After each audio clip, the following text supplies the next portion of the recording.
If you had $1 million, what would you do, right? I said, I'd cook. I remember saying that, I'd cook. That's all I want, just to cook. And we didn't all start off on this path, right? It's a former banker, also a former banker, and you worked in what? Yeah, isn't that former bankers? Yeah. It's kind of crazy, right? My gosh. Hey, How do your parents Asians. feel about this? Asians. How do your parents feel about this? Runner up in the rat race. For me, I wanted to be a banker, and when banking really didn't work out for me, I found out that I didn't really like it that much, right?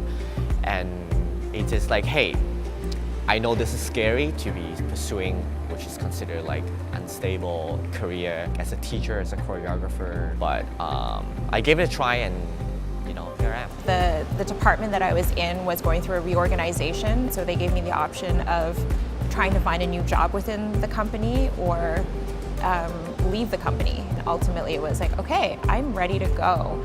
And I got to find joy in clothing again. And my husband said, like, what if you try freelancing? That was almost 4 years ago. And it's a conversation that is not the easiest to have with my parents. And I think maybe with like traditional Asian parents in general, like when you tell them you're freelancing, they're like, what do you mean? Like, where's your paycheck not coming secure. from? Yeah. You grow up, well, at least in my household, they grow up where, academics, being able to provide for yourself and being independent is important, right?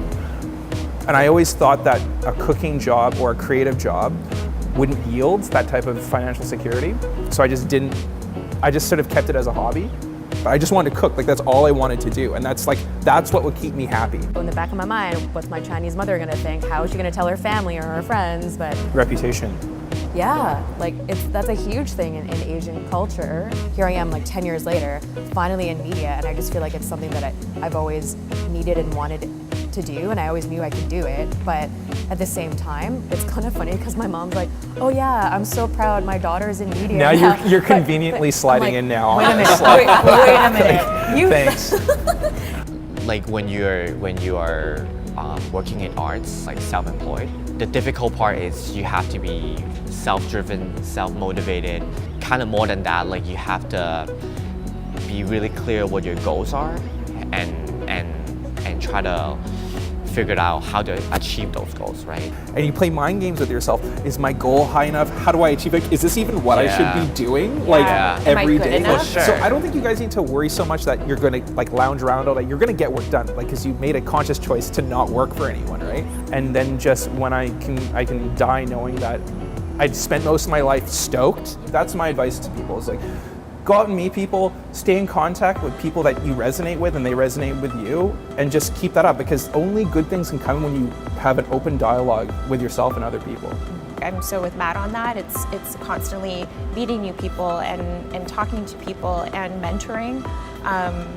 That's also something that I've seen happen quite a bit now where, there's students that are emailing me or messaging me on Instagram, and yes, it's taking the time to talk to them because that's the future.